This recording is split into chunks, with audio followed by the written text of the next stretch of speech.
Welcome to a Tech Moment on Cannabis Tech. I'm your host, Christina Etter. In this podcast, we take a few minutes to talk about some of the exciting science and technology that's shaping and changing the cannabis and hemp industries. And you know, one of the topics that I love to talk about, even though I might have a little bit of an unpopular opinion, is Delta-8, because you know what? It is absolutely taking the market over in some of the non-legal states.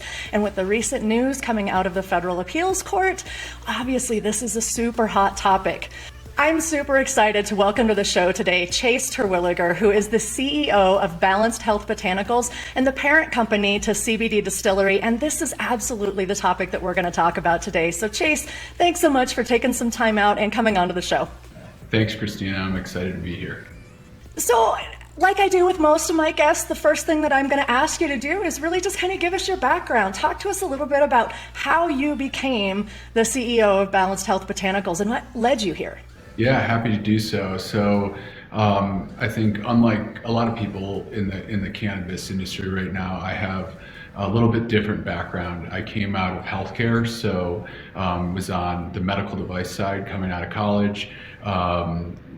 Actually went to University of Colorado, then I had my first stint in healthcare in Chicago, and then moved back to Colorado and helped start a medical device distributorship here in Colorado and part of Wyoming, part of Nebraska. That was then sold to Johnson & Johnson and got out of healthcare and got into technology, where I was really looking to join a group that was going to change, potentially people's lives, something that I was passionate about. And I found somebody right away. It was a group called Silver Nest. They had one person at the time, so I was technically the first employee. And Silver Nest was based in Boulder, Colorado, and and still is a roommate matching platform for baby boomers and empty nesters. So really what we was trying to solve is the affordable housing crisis and allowing them to rent out a room in their home for a long term. And we kind of used the Match.com, algorithms behind the scene. Partway through that, we were funded by a group out in San Francisco, accelerator, and so they bring their top 50 companies all under one roof, and you just learn a tremendous amount. And I had the healthcare background, I was starting to get the tech background, but really got a taste of performance marketing and how to build a brand. Coming out of that, it was only a couple weeks before a family member came to me and said they made a small investment in this little CBD company, and I had zero idea what CBD was. And even though I went to Boulder, I was never a cannabis user. A Colorado resident, again, not a cannabis user. And so it's, okay, what's this CBD? Is it snake oil? What's going on?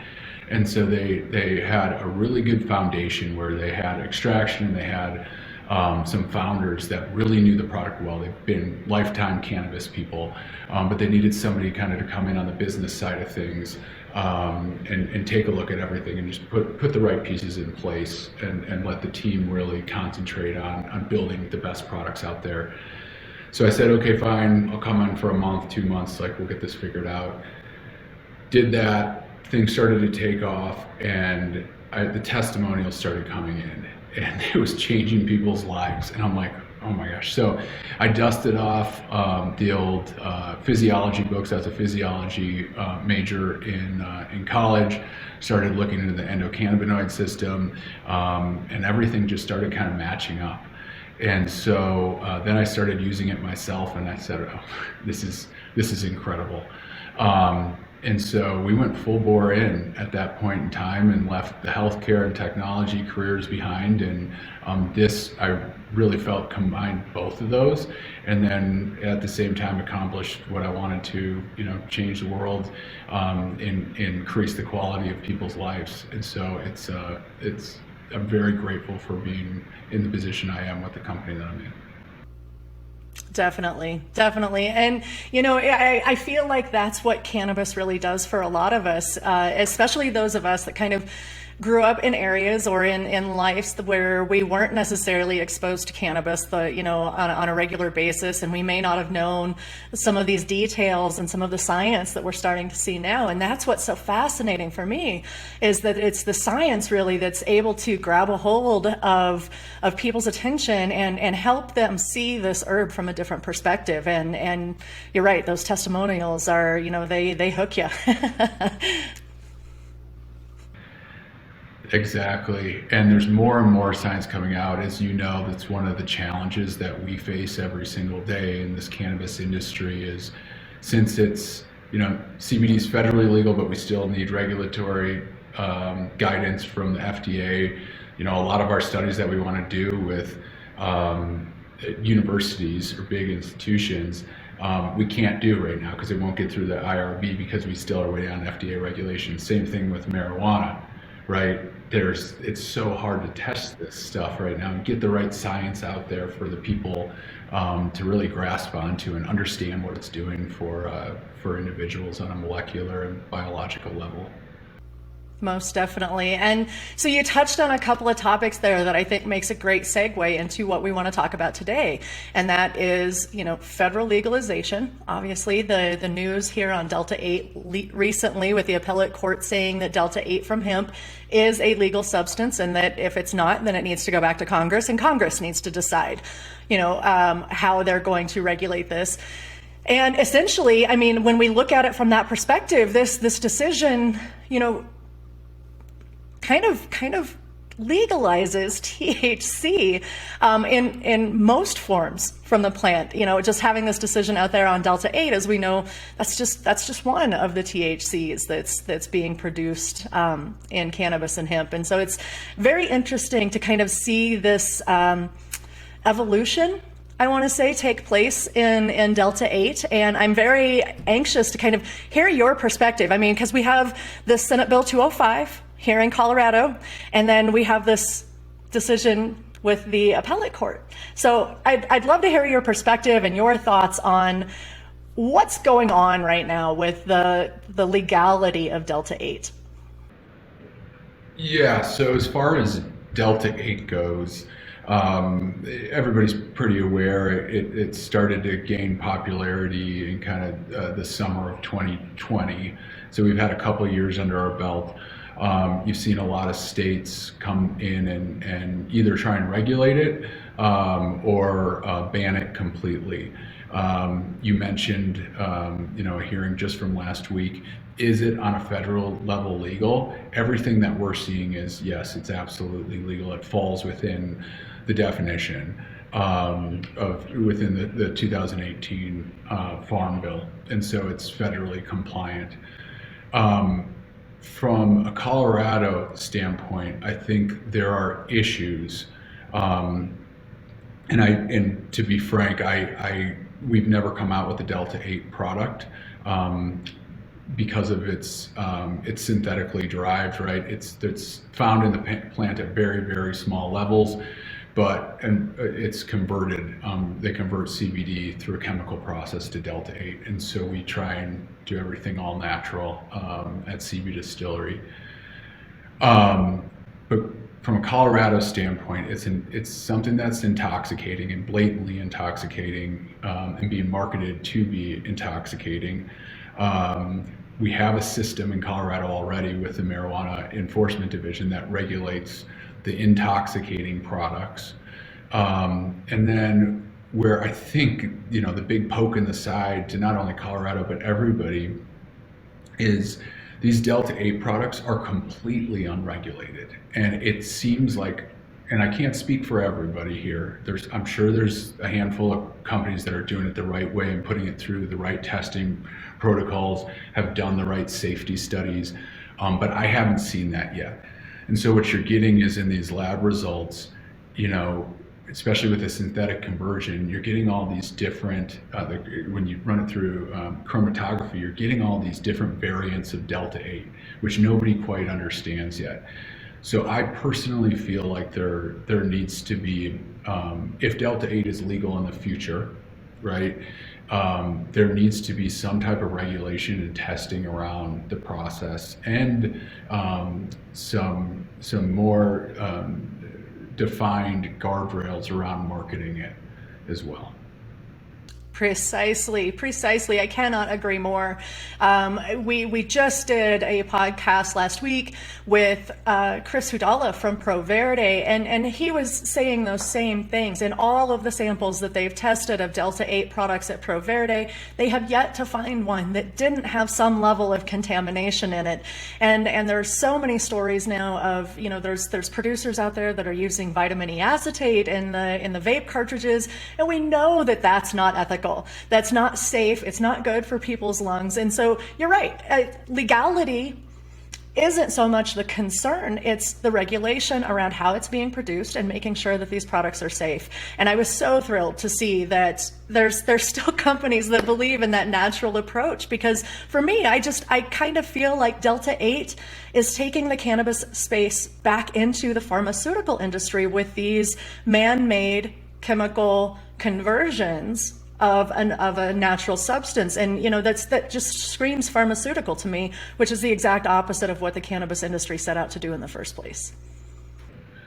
Well, let's put it this way. Would Delta-8 ever be around if marijuana was federally legal? No, in my opinion, it would not be, because it's a loophole to try and get, through the current laws and make a few bucks, which I get. We're America. People do that all the time. But where there's the concern is that, just what you said, and Chris's lab, Pro Verde, is obviously one of the top-notch labs. We've talked to all of our labs about this, and they're seeing the exact same thing.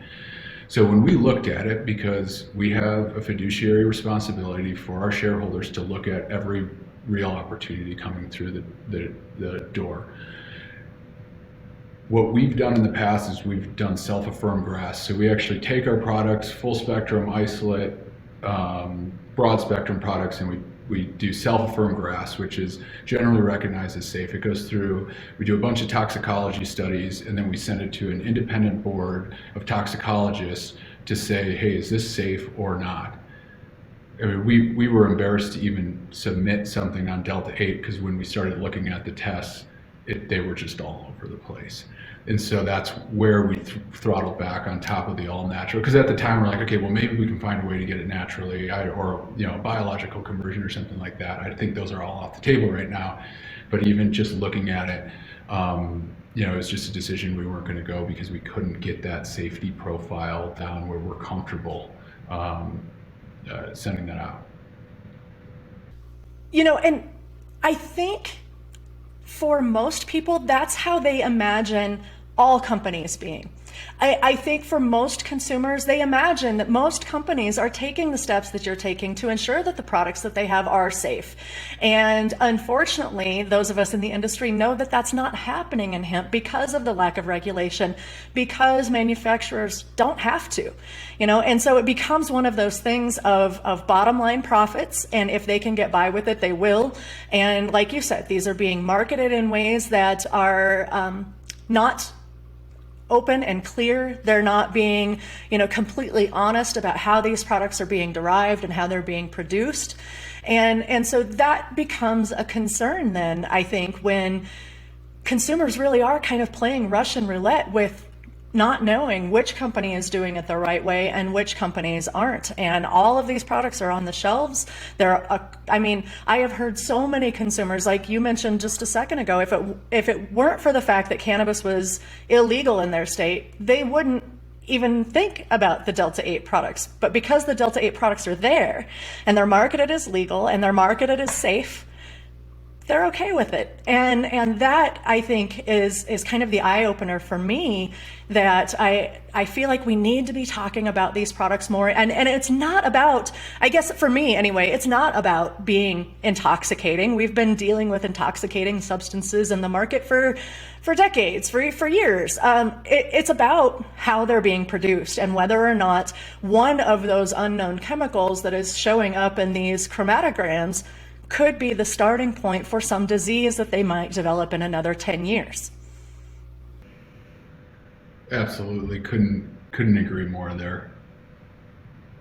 So tell me what needs to happen. Obviously, we know, or the argument is that we don't want to over-regulate the industry. We don't want to make it difficult for people to participate in the industry. But at the same time, like you said, we have a responsibility to the consumer to ensure that the products that they are consuming are safe. So where is that fine line? Well, I think we just have to regulate. I know it sounds, regulation's always a bad word, but the regulation that we're asking for is nothing more than a regular dietary supplement. Good manufacturing processes, making sure that if there, God forbid, there was a recall, you know exactly where that product went, that your facilities are clean. I've seen some of these other facilities. They're anything but that. And again, there may be some good players, so I don't want to, cast out the whole industry there. But from my experience, regulation is needed. We're needed on the hemp and CBD side as well. Colorado put in protocols that you have to be CGMP, you have to do all these things, which was great. This was, I think, last year, July 1st. But there's been no enforcement. So that's part of this new Senate bill that went through, is that now the AG finally has a budget to enforce some of these things. Now they'll probably go after the Delta-8, some other things first, the bigger safety concerns, but then eventually they'll get to the companies that are doing it, that are cutting corners on the quality and safety side. And one other thing I just wanted to mention there that you mentioned before was, I believe you said consumers don't know, who to trust. And that's another issue with regulation, because right now, most of the sales are coming from online sales. I mean, over 80% of our sales are online. They can come to our website, and we show that we've sold to millions and millions of people. We're accredited here and there. But like you said, most consumers just assume that. And honestly, before this job, I just kind of assumed it as well. But with that, the consumer has little area to figure out which one is trustworthy or not. It's going to be regulation, and then it's sitting on, the Kroger shelves, ingestibles. Right now they do topicals, but sitting on the shelves for the consumer to recognize that credible, reliable, trustworthy product and brand. Right.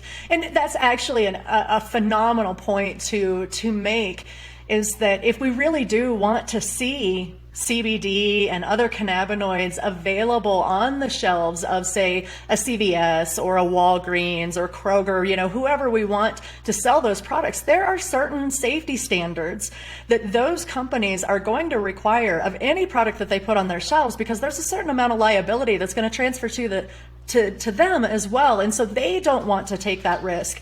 And so I think, it's that regulation, it's that standardized testing, it's being able to have some way to confirm that what you're putting in this product is safe and isn't going to, obviously the tobacco industry and Monsanto have proven to us that, it's not immediate exposure that matters, it's long-term exposure over time that ends up causing the problem. And when you have people that are taking these things as a health supplement or as a recreational supplement or something that they're using on a regular basis, you stand that risk. And so again, we come back to that question of, it's not so much about the legality, it's about how they're being produced and whether or not consumers can feel safe consuming them. Yep, agreed. And you asked kind of what I see for Delta-8 regulation moving forward.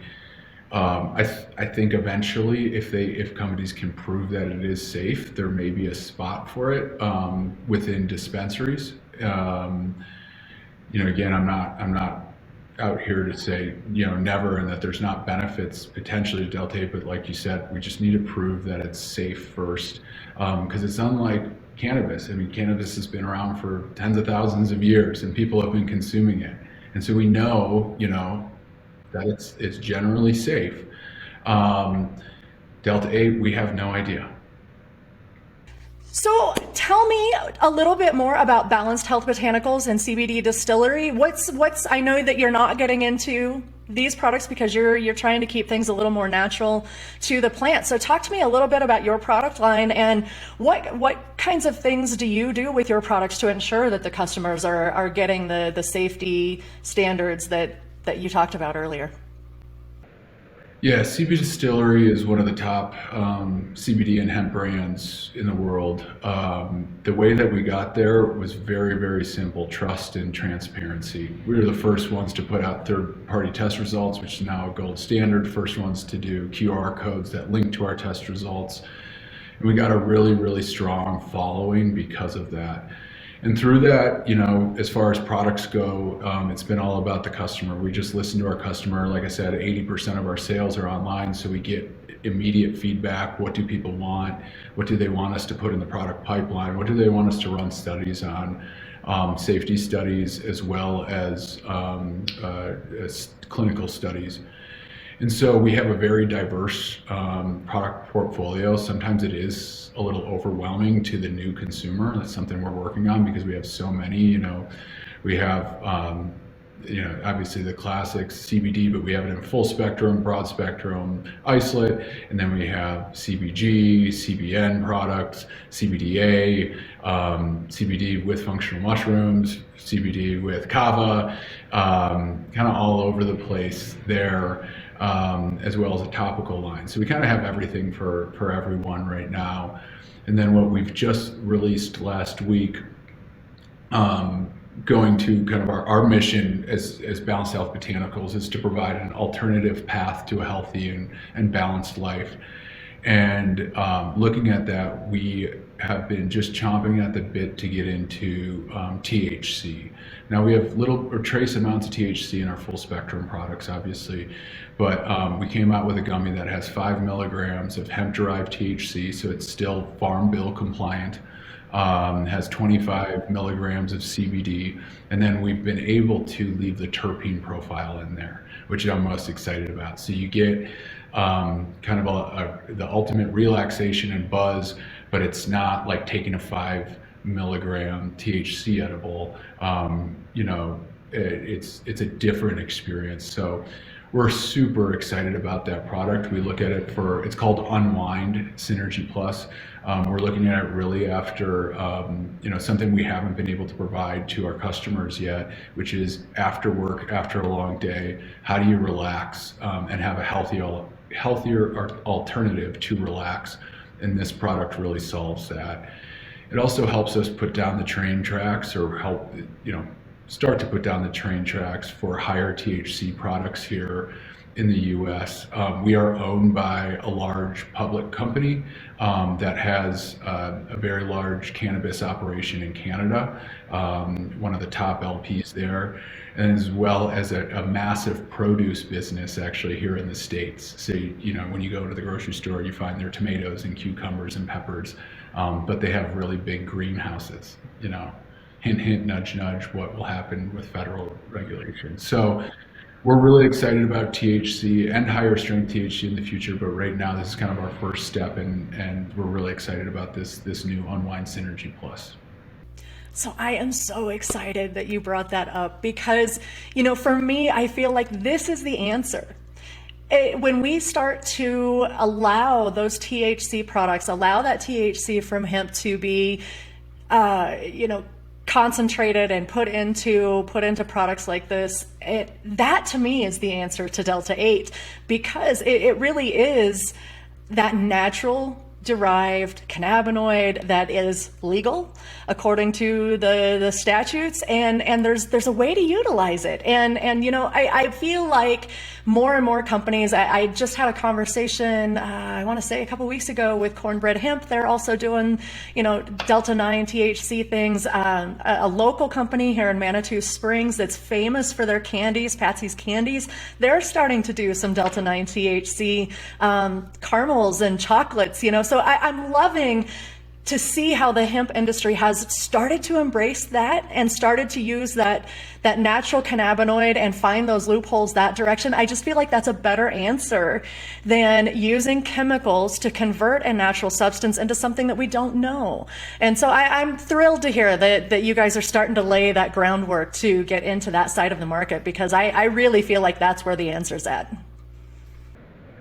Yeah, and I'd 100% agree with you. You even see yesterday, and it hasn't been signed by Governor Waltz, I believe is his name, in Minnesota, but Minnesota just passed the House and Senate that they're going to allow up to 5 milligrams of hemp-derived THC per serving in hemp products.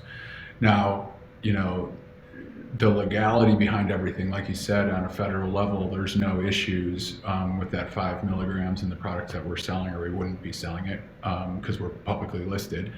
But what you're getting is states like Oregon and Colorado, and I'm not opposed to this, just want to say, but what's going on is that Oregon is putting in a limit and trying to figure out what's intoxicating, what's not, what should be pushed to dispensaries, what should be pushed, to regular, modes of distribution, and they were successful at doing that, and I believe they put a 2.5 milligram cap. Then you have Colorado, which the part of this bill, other than appropriating some money and budget to the AG to go after the bad actors, there's a task force that's being put in place to evaluate what that limit should be, what should be sent to dispensaries, what should companies like CBD Distillery be able to sell to the consumer. And so in mature cannabis markets, you're seeing that kind of division. And I don't necessarily disagree with it. Here in Colorado, sending higher THC to dispensaries, they've put in the time, they've made the investments. They have a great system with the marijuana enforcement division here that makes sure they have the highest quality products. That all makes sense. I want to be allowed to sell our gummies if we go through the appropriate channels to dispensaries. But as long as the consumer can get it, that's fine. And I don't think they're going to choose Delta-8 over a natural THC product. But then you have states like Minnesota and states that are less mature. They only have a medical program in Minnesota. That are saying, hey, we don't, and we want to make sure that these customers have access to this plant, and it's federally legal, so let's put in a system. And so that was really, really encouraging news yesterday. I'm still digesting it a bit, to be honest, and where it starts to plant, how it affects the 2023 Farm Bill or any changes in hemp in the future. But it was really exciting to see exactly what you were saying, just their understanding of how impactful this plant can be to people's lives, and wants to make sure that they get the right products to the right people. Right. And I'll tell you what it kind of reminds me of when you're talking about this change in Minnesota. And it was this way when we first came out to Colorado here as well. You could only buy, at one point in time, 3.2% beer in the grocery store. They didn't allow any of those higher potency alcohols in the grocery stores. You had to go to a liquor store to purchase them. So I think we kind of look at it the same perspective. I think these are things that we're going to see evolve over time, but you're right. It's good to see these steps at least starting to take place and starting to move things forward. And, speaking of Minnesota, they're also in August, they're going to start allowing edibles in their medical program, which they haven't done up until now either. And I just have to say, as I mentioned before we started recording, we went back to Minnesota last week, and we have so many friends that have benefited in amazing ways from Minnesota's medical marijuana program. We were absolutely thrilled to see them finally be able to start to experience some of the benefits that my husband and I did when we moved out here to Colorado in the first place. So, for us, it was really fun to see that change, and now with this change and hoping that, it's starting to become a little more normalized. THC isn't the big bad wolf that we were led to believe so many years ago. And I think minds are finally starting to open that that it does have more benefit outside of just getting high or that social aspect. There's a lot of benefits to these products, and people really are benefiting. So it's fun to see. Yeah, and just I'm a Minnesota native too, so I was really excited to see that news yesterday, and had a little celebratory gummy last night. And you speak of that aha moment. That was mine. Going back to my personal story was, like most people, I used to come home and have a drink or two after work.